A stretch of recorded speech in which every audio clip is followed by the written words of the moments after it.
નમસ્કાર, આપ જોઈ રહ્યા છો ન્યૂઝ ગુજરાત. હું છું આપની સાથે રૂચા પંડ્યા. વાત કરીએ વિગતવાર સમાચારોની તો ગુજરાત ભાજપ સંગઠન પર્વને લઈ ભાજપની એક મહત્વની બેઠક ગાંધીનગરના કમલમ ખાતે યોજાઈ છે.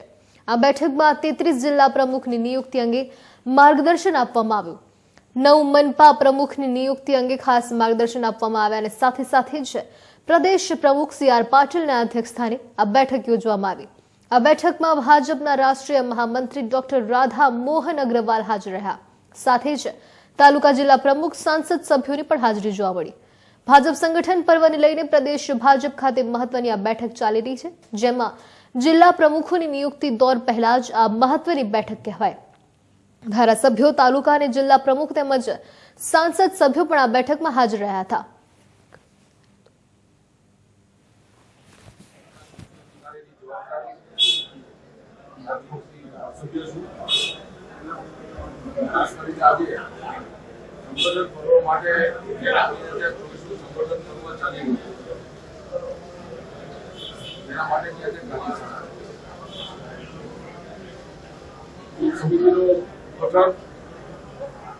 સમગ્ર ગુજરાતમાં મંડળના અધ્યક્ષોની જે કઈ ચૂંટણીની પ્રક્રિયા હતી 580 મંડળમાં જે 512 જેટલા મંડળમાં ચૂંટણીની પ્રક્રિયા પૂરી કરવામાં આવી. હવે જિલ્લાના જે કઈ સંગઠનની દ્રષ્ટિએ જિલ્લાના 41 જિલ્લાના પ્રમુખોને જે કઈ ચૂંટણીની પ્રક્રિયા છે એ આવતીકાલે દિલ્હી ખાતે બેઠક મળવાની છે.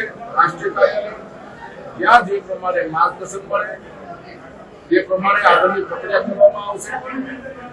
આજે દેશના અધ્યક્ષ શ્રી CR પાટીલ સાહેબે માર્ગદર્શન આપ્યું.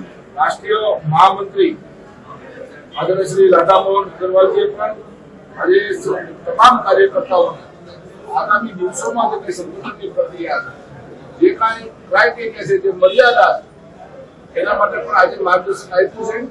અને સંગઠનમાં જિલ્લાના પ્રમુખ તરીકે એમનું જે કંઈ આજે માર્ગદર્શન હતું એ પાર્ટીના કાર્યકર્તાઓ માટે ખૂબ મહત્વનું છે.